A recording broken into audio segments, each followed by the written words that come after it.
Seguim de fira perquè la 38a Fira Ramadera i d'Artesania de Rasquera, celebrada este cap de setmana, ha posat en valor de nou la cabra blanca de Rasquera, una espècie autòctona i en perill d'extinció. I també s'ha posat de relleu la tradició de la pauma, una artesania pròpia del municipi. Un dels moments més destacats ha estat la baixada del ramat des de la Serra de Cardó, que ha rememorat la transhumància, a més de posar en valor la tasca dels pastors, que cada cop en són menys. Durant la fira també hi ha hagut degustació de cabrit, que ha servit per reivindicar la qualitat del producte local. La fira ha combinat cultura, gastronomia i patrimoni amb una gran afluència de visitants i un ambient festiu arrelat al territori.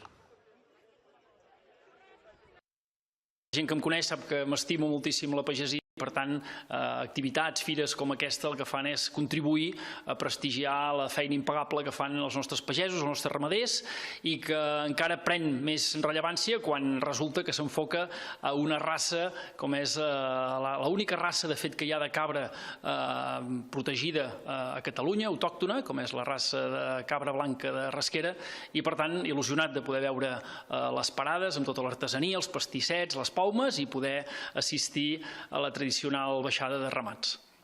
La nostra fira és una fira ramadera i artesanal en el que intentem posar en valor tots els productes autòctons que tenim aquí. I, com no, fer un petit homenatge a la cabra blanca de Rasquera, que la feina que ens fa netejant els boscos és impagable.